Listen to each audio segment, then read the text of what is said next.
Hello friends and welcome back to Chiki's Biology, another video tutorial. In this video tutorial I am going to discuss about prokaryotic DNA replication termination step. आज हम लोग बात करेंगे prokaryotic DNA replication के termination step की। जैसे हम लोगों ने अपने इनिशिएशन स्टेप की फर्दर हमने स्टडी की है और हम लोगों ने अपने इलोंगेशन स्टेप की हमने स्टडी की है, ऐसे ही सेम एज हम लोग आज स्टडी करेंगे अपने टर्मिनेशन स्टेप की। तो फ्रेंड्स हम लोग स्टार्ट करते हैं। DNA replication process terminate at specific sites called ter sites. ठीक है, तो जैसे हमारा जो डीएनए का इनिशिएशन स्टेप था, जैसे वो हमारा ओरिसी जो हमारा एक साइट्स है हमारी ठीक है, वहां से स्टार्ट होता है। ऐसे ही जो हमारा डीएनए का टर्मिनेशन है, डीएनए रिप्लिकेशन प्रोसेस का जो टर्मिनेशन है वो हमारा टर्साइट पे होता है। जैसे इनिशिएशन हमारा ओरिसी से होता है, ओरिसी साइट से होता है, ऐसे ही हमारा टर्मिनेशन टर्साइट्स पे होता है। ठीक है, तो टर्साइट्स जो हैं रिक्वायर होती हैं हम लोगों को डीएनए रिप्लिकेशन प्रोसेस के टर्मिनेशन के लिए। ठीक है, दैट जो हमारी टर्साइट्स हैं इनका क्या फंक्शन है, इस पे हम लोग यहाँ पे डिस्कस करते हैं। That trap the movement of replication fork in a single direction. ठीक है, जो हमारी टर्साइट्स होती हैं ये ट्रैप करती हैं हमारा जो मूवमेंट होता है रिप्लिकेशन फोर्क का, जो हमारा मूवमेंट होता है, यानी रिप्लिकेशन फोर्क जो है वो एक इसेंशियल हमारा यहाँ पे फैक्टर है, जिस फैक्टर के थ्रू हम लोग अपना डीएनए रिप्लिकेशन प्रोसेस अपना यहाँ पे कंप्लीट करते हैं, हम लोग उसको इनिशिएट करते हैं। ठीक है, तो डीएनए जो हमारा यहाँ पे रिप्लिकेशन फोर्क है, रिप्लिकेशन फोर्क के मूवमेंट को जो ट्रैप करती है वो हमारी टर्साइट्स करती हैं। ठीक है, तो जब हमारा रिप्लिकेशन फोर्क जो है ट्रैप हो जाएगा तो हमारा जो डीएनए रिप्लिकेशन प्रोसेस है वो आगे फर्दर प्रोसीड नहीं होगा। ठीक है, तो ये फंक्शन है हमारे हमारी जो टर्साइट्स होती हैं उनका। ठीक है, इन अ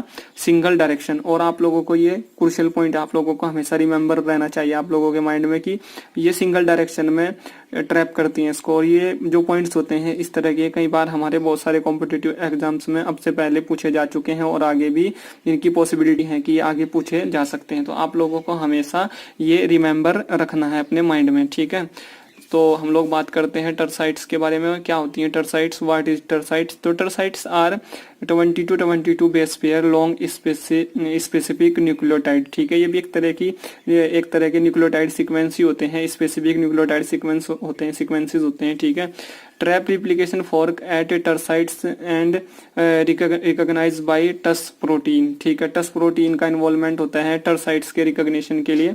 ठीक है, that dissociate the polymerase enzyme. ठीक है, and other protein come here like DNA topoisomerase 4। ठीक है, तो देखते हैं कैसे कैसे होता है। जैसे आप लोगों को पता है कि ये हमारी यहाँ पे ओरिसी साइट है। ठीक है, तो हमारा डीएनए पॉलीमरेज का जो मूवमेंट है वो सपोज ऐसे हमारा है, तो यहाँ पे जैसे हमारी टर्साइट आएंगी तो डीएनए पॉलीमरेज का जो मूवमेंट है या रिप्लिकेशन फोर्क का जो यहाँ पे एक तरह से हमारा जो मूवमेंट है वो यहाँ पे क्लोज हो जाएगा। टर्साइट्स यहाँ पे आ जाएंगी तो क्लोज हो जाएगा, तो आगे फर्दर हमारा डीएनए रिप्लिकेशन प्रोसेस यहाँ पे प्रोसीड नहीं होगा। तो टर्साइट्स जो है हमारी, एक टर्साइट हमारी यहाँ पे आएगी, ये देख सकते हैं आप लोग, एक टर्साइट ये है और एक टर्साइट हमारी ये है। तो इधर से सपोज कीजिए हमारा डीएनए पॉलीमरेज एंजाइम जो है हमारे पेरेंटल स्टैंड को स्टडी करके हमारे डॉटर स्टैंड की सिंथेसिस कर रहा है, तो यहाँ के बाद वो आगे फर्दर प्रोसीड नहीं होगा और हमारा जो डीएनए रिप्लिकेशन प्रोसेस है वो यहाँ पे एक तरह से हमारा टर्मिनेट हो जाएगा। ठीक है, तो ये बात होगी टर्साइट्स की। अब हम लोग बात करते हैं कि जैसे मैंने आप लोगों को बताया कि सपोज ये हमारा यहाँ पे पेरेंटल स्टैंड है। ठीक है, और ये जो हमारा है सेकंड यहाँ पे हमारा डॉटर स्टैंड है। तो हमारा पेरेंटल स्टैंड हमारे डॉटर स्टैंड के अंदर ऐसे यहाँ पे एक तरह से ऐसे वो यहाँ पे रहता है। ठीक है, जैसे आप लोग इस फिगर में देख सकते हैं ये अरेंजमेंट रहता है।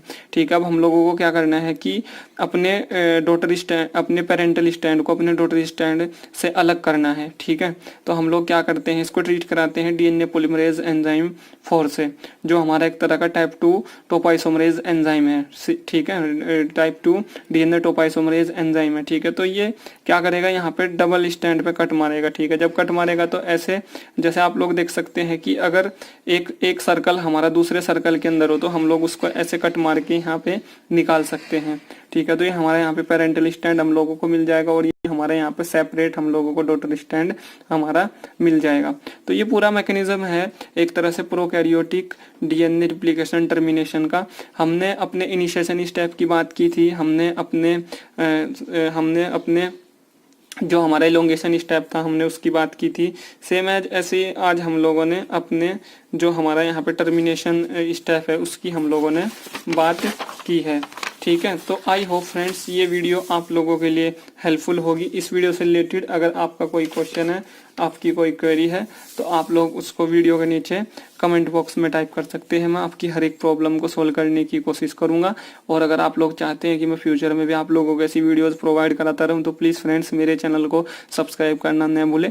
और टर्मिनेशन के लिए जिस फैक्टर की हम लोगों को ज़रूरत पड़ रही है या जिस फैक्टर के साथ में हम लोग डील कर रहे हैं या हमारा डीएनए रिप्लिकेशन मैकेनिज्म डील कर रहा है, वो हमारी टर्साइट्स हैं। टर्साइट्स जो हैं वो इसेंशियल है हमारे डीएनए रिप्लिकेशन प्रोसेस को टर्मिनेट करने के लिए। और प्रोकैरियोटिक डीएनए रिप्लिकेशन प्रोसेस में टर्साइट्स जो होती हैं ये हमारे डीएनए रिप्लिकेशन मैकेनिज्म को एक तरह से टर्मिनेट कर देती हैं और हमारे रिप्लिकेशन फोर्क की जो एक्टिविटी होती है या जो उसका मूवमेंट होता है उसको ट्रैप कर लेती है इन अ सिंगल डायरेक्शन।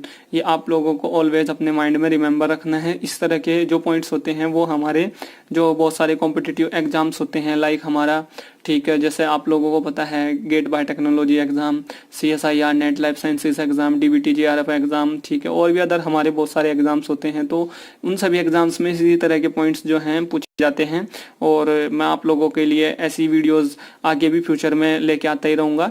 और आप लोगों को क्या करना है कि अगर आप लोग चाहते हैं कि मैं और वीडियोस आप लोगों के लिए बनाऊँ, तो आप लोगों को चैनल को सब्सक्राइब करना है। और चैनल को सब्सक्राइब करने के बाद जो सब्सक्राइब बटन के बगल में हमारा एक बेल आइकन का बटन होता है उसको भी आप लोगों को प्रेस करना है, क्योंकि जब भी मैं कोई नई वीडियो चिकीज बायोलॉजी चैनल पे अपलोड करूंगा तो उसका नोटिफिकेशन फर्स्ट ऑफ ऑल आप लोगों को मिल जाएगा। ठीक है, तो friends thank you for watching. Thank you friends.